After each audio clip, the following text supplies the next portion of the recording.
What's up, family? Gerald the Bossman here. You're tuned into the Bossman Show on AM 1010, AM 1430, 1055 The King. Let the King out at 105theking.com and the Bossman Show at bossmanshow.com. Hit me up on Instagram, The Bossman Show, Twitter at Bossman Show, and Facebook, Bossman Show. It's the Bossman on your radio. Listen to the Bossman Show with your host, JR, Saturdays at 9 a.m. right here on AM 1010, The King. What's up, good people? BetOnline is your number one source for all your betting needs. The latest odds, lines, and matchup reports for baseball, boxing, golf, and more. BetOnline continues to be the fastest and easiest way to place your wagers, including live betting and your favorite casino and card games available to play right from your phone. Head to the website or use your mobile device to sign up today and get in on the action. Remember to use your promo code BELIEVE, B-L-E-A-V, for your 50% welcome bonus on your first deposit. BetOnline, where the game starts. BS3 Network, changing the way you watch TV. Yes, BS3 Network, changing the way you watch TV, covering content and hot topics from A to Z, sports, music, society and culture, movie reviews, you name it, we have it. Check it out on bs3network.com or check us out on Roku, BS3 TV on Roku, as well as check out your favorite podcast on all podcast platforms or Spreaker.com/BS3 Network. You are now tuned to BS3 Network.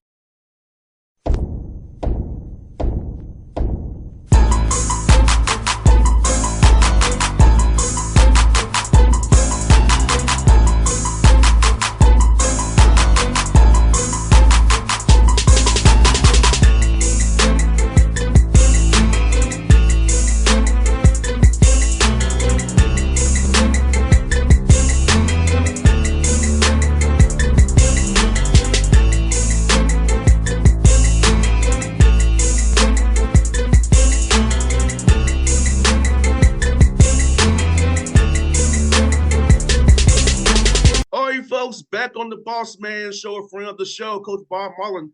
Louisiana Raging Cajuns got a big win last night against Louisiana Marlin and rivals the Warhawks. So, Coach Marlin, good to see you, man. How things down there in the Cajun Dome area, man?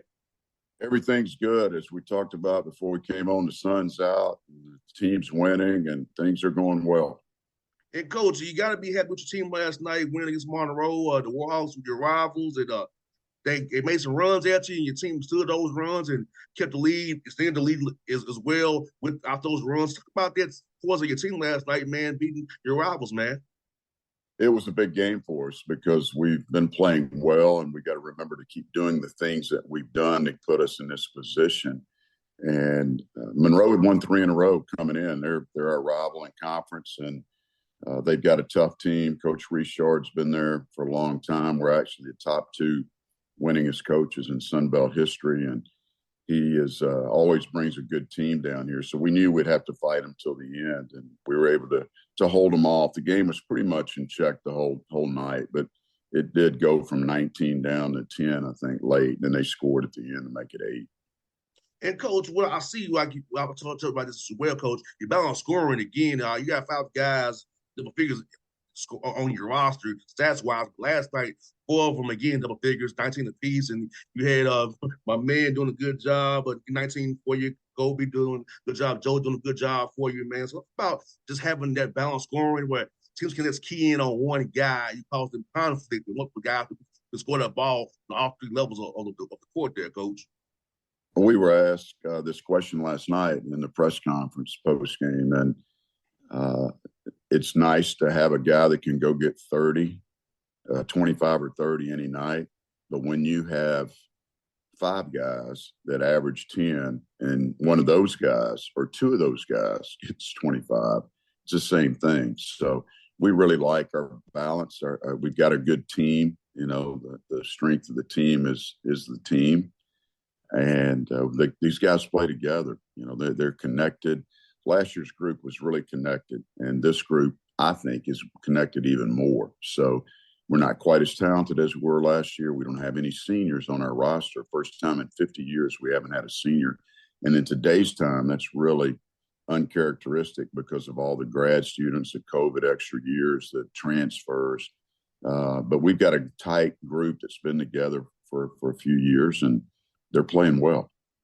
No doubt, Coach Marlin. I feel it's so important to have guys who've been through those fires together, man, because you don't build out confidence in each other once you plus playing together as well. And do you feel like, did you see it's kind of in summertime, Coach, of them working out together, kind of get a feel like, hey, we may have some even this year, not as talented wise, we may have some based on what you're seeing in the summer and fall workouts there. Yeah, absolutely. It starts in the spring, and in the summer when you add the new pieces, you got to sprinkle in, a few new ones. And we try to recruit high character guys, and we've been fortunate and had good success with that over the years. And they adapt to the team and love being part of the team and trying to win a championship together.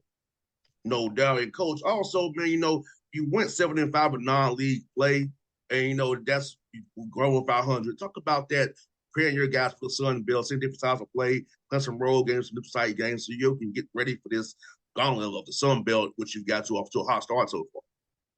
But our second game, we were in the MAC Challenge. We played at Toledo, and we're up 12 with about 9 minutes to go, and got beat. And that was really tough for our team, but it helped us get a little bit better. And then we played a tough non-conference schedule as far as mid-majors go. We played Toledo, obviously, and then we played Wright State down in a tournament in Fort Myers, and they beat us by 6. And then we turned around and beat Buffalo. And then the next night we beat Long Beach State, and Long Beach State's had a really good year. They beat Michigan and DePaul and a lot of good teams out there. So, and then we went to Samford, and we knew how good Samford was because we beat them last year at home, and they're undefeated at home right now. I want to say they're like 15-0 at home. They played a ton of home games. And then we went to Louisiana Tech, lost by 5, and Louisiana Tech has not lost a home game. And then we went to McNeese and lost by 2, and they haven't lost a home game. So we've played some really good teams, and I think that helped prepare us for conference. And the last game was right before Christmas. We played at Rice, and we were able to beat those guys. We shot the cover off the ball that night and beat those guys by 17, and that was a good win for us. And they got a great win last night. They beat Memphis in Memphis. Yeah, Hardaway paid the fans more and beat Penny Hardaway those on that tour, man. So, yeah, Scott doing a good job over there. Coach, you kind of missed it, man. I want to follow up on something you said, Coach. Louisiana D1 basketball is very top flight right now with what you're doing.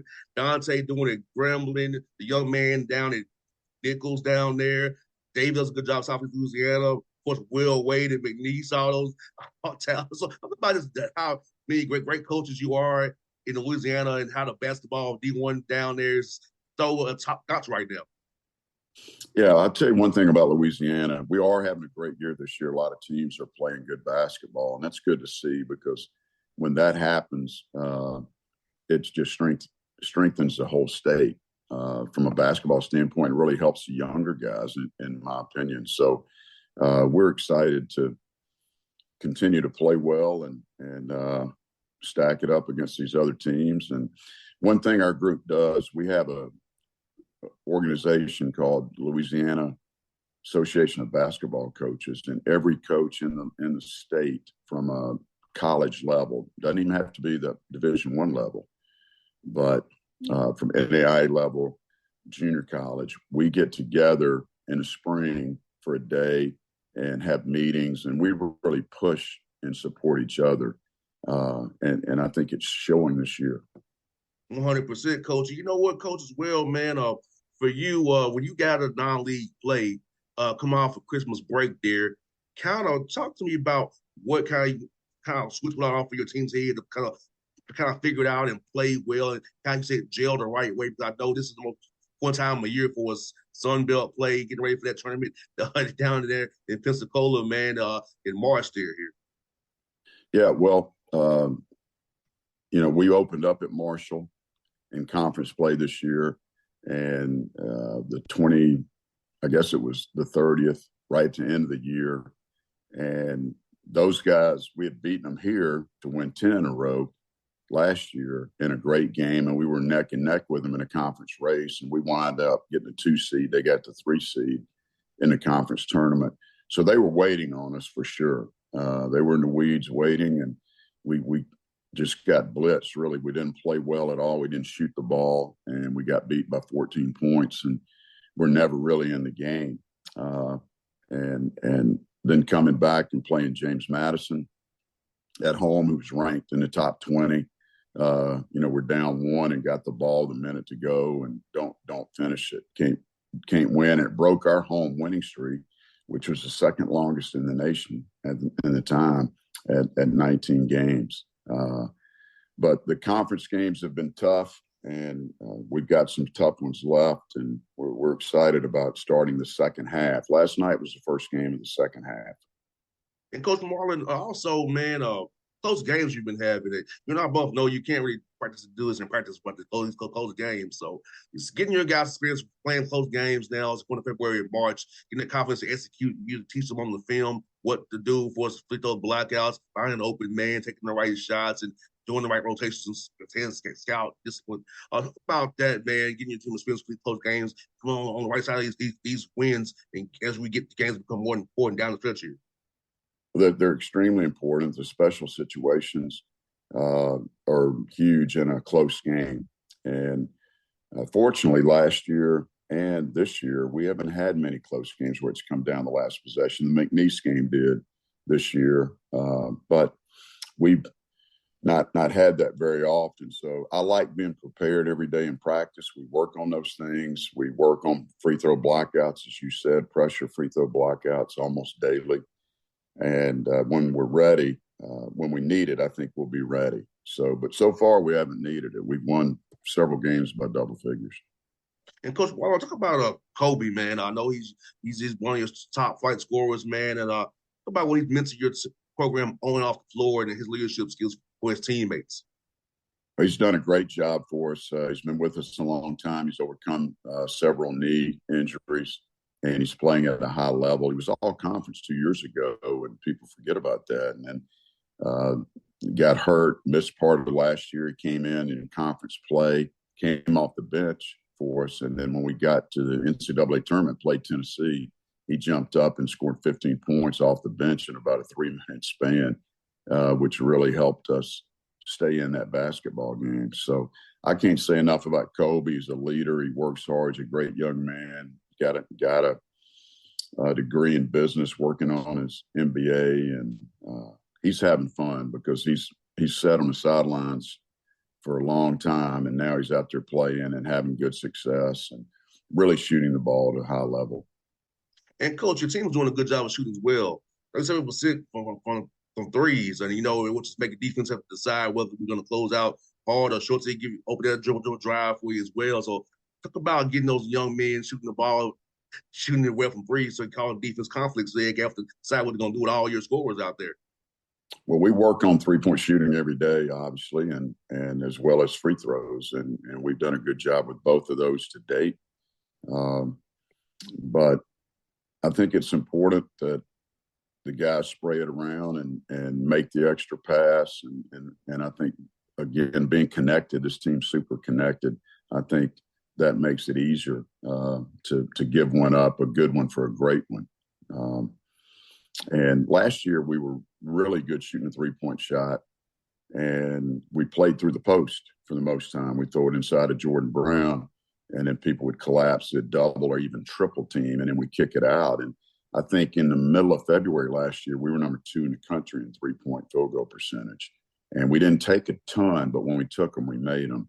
And this year it's a little different. We're playing through the post and Hosanna a little bit, but we're also spraying it around more on the perimeter. 100%, Coach. And also on the glass, man, is Joe Charles on the glass for you, Coach. You know, and I both know this as well, Coach. Defensively, you don't get to the rebounds. It's not over yet. So go back controlling the glass defensively and crash that's offensively. Make sure you get extra possessions as well, so you can get your team more opportunity to make those 3-point bombs, man. No, it's huge. And Joe Charles has done a tremendous job. He's a great defensive player. He's a career 38% three-point shooter. And this year we asked him to rebound more because we're not as big as we've been. And he's second in league games in rebounding. I mean, the young man just does an outstanding job. He's smart. He's one of the smartest players that I've coached. He can see things happening on the floor like a coach, and he's able to help his team win. And Joe certainly impacts winning in a lot of different ways. 100%, coach. And also, you're doing a good job of limiting your turnovers. You and I both know that loud ball turnovers is what you don't want. And you got to give you a chance to try to run out to easy baskets on you. So, about it with you, even though you're playing the style you're playing, making the 3-pointers, and also those shot turnovers, when you take a bad, quick shot, it's like turnover almost to be. So, talk about limiting those things and how good job your team is doing at that, as well, being conscious of that as you all play the way you play. Definitely a bad shot creates a break for the other team. So put your transition defense in a mix there. It's hard. So we need to take good shots and going to continue to do that and try to make sure that we can get back defensively. And live ball turnovers this year, I feel like we've done a really good job. Now, we had a stretch there where we turned it over a few times too many, but we've been able to get by. But to start the win streak that we're on, we played at Jonesboro in a hostile environment. We had 5 for the game, and that was big. And then we had another single digit. I think we had a 9 in one of the games. But in our fourth conference game, we played at Troy, and we had a 1-point lead in the ball with 2 minutes to go, and we lost that game, and we had 20 turnovers. And the turnovers cost us the game. I mean, and there are a lot of bad, there are offensive fouls and illegal screens and some things that it's in the judgment of the official for a turnover. But no, we've limited that, and I'm going to credit our guard play, Themis Fulks and Kentrell Garnett, Michael Thomas have done a really good job protecting the basketball. And Coach Marlin, let me ask you about the block charge rule. How do you just to it where you guys can't take charges anymore? People have to put their hands up and hands to the sky and wall up rather than try to just go take a charge. How's it adjusting for your guys, making sure they defend on the ball and not try to come over help side and get a charge that is not really calling? Yeah, and certainly it's something we worked on early in the year with the new rule change. We wanted to make sure that we were walling up when we can if we're inside a restricted area. We work on that almost daily for about 2 or 3 minutes. And our guys have done the best job of any team I've coached of doing that. So I think that's really, really helped us. But the block charge, last year I thought everything was a charge, and this year everything's a block pretty much. And the officials are calling it the way they've been told. And if a guy plants 1 foot and comes into you and you're a secondary defender, he can even create the contact, and it's going to be a block. No doubt. And Coach, I got one more for you, man. South Alabama's coming to the Caden Dome on Saturday, man. Richard Rowley, these guys. We'll talk about sending those guys on film as you prepare this next home game, man, to keep this win streak going for you guys. Yeah, we're going to give the guys off a little bit today. They're going to watch film, and that's it. Do some stretching with our strength coach and maybe some yoga, and then come back tomorrow and get ready for Saturday's game. Last week we had a power outage at the Cajun Dome. Wow. And it's 12 minutes to go before the tip against Arkansas State. We had a couple thousand people here, and somebody hit a transformer, and it blew out all the power in the area for about 4 hours. So we moved those games last week to Friday afternoon and then Saturday and Sunday afternoon. And that's how we played. So we're used to having Sunday off. We hadn't had a day off in a while. These guys have been working hard, and we're going to give them some time today. Sounds good, Coach. Well, Coach, I hope we talk again in March, man. We did last year, man, going to the tournament, man. So you're my favorite guest here on the show when I was a little chatting with you, Coach. So hopefully we'll do this again in March after you go to the big dance again, man. Well, we look forward to talking again, too. And if we continue to win and get in the top 4, I think we'll have a good shot at winning the tournament. It's going to be a great tournament. There's some really good teams, and a lot of teams are fairly equal. But good players, good coaches, good venue in Pensacola, and looking forward to the Sun Belt Championship. Yes, that coach always was fun, man. Yeah, you bet. I appreciate you. Anytime, coach. Keep that heat on. BS3 Network. Changing the way you watch TV. Yes, BS3 Network, changing the way you watch TV, covering content and hot topics from A to Z. Sports, music, society and culture, movie reviews. You name it, we have it. Check it out on bs3network.com or check us out on Roku, BS3 TV on Roku, as well as check out your favorite podcast on all podcast platforms or Spreaker.com/BS3 Network. You are now tuned to BS3 Network. What's up, good people? Bet Online is your number one source for all your betting needs. The latest odds, lines, and matchup reports for baseball, boxing, golf, and more. Bet Online continues to be the fastest and easiest way to place your wagers, including live betting and your favorite casino and card games available to play right from your phone. Head to the website or use your mobile device to sign up today and get in on the action. Remember to use your promo code BELIEVE, BLEAV, for your 50% welcome bonus on your first deposit. Bet Online, where the game starts. What's up, family? Jared the Bossman here. You're tuned into the Bossman Show on AM 1010, AM 1430, 1055 The King. Check The King out at 105theking.com and the Bossman Show at bossmanshow.com. Hit me up on Instagram, The Bossman Show, Twitter at Bossman Show, and Facebook, Bossman Show. It's the Bossman on your radio. Listen to the Bossman Show with your host, JR, Saturdays at 9 a.m. right here on AM 1010, The King.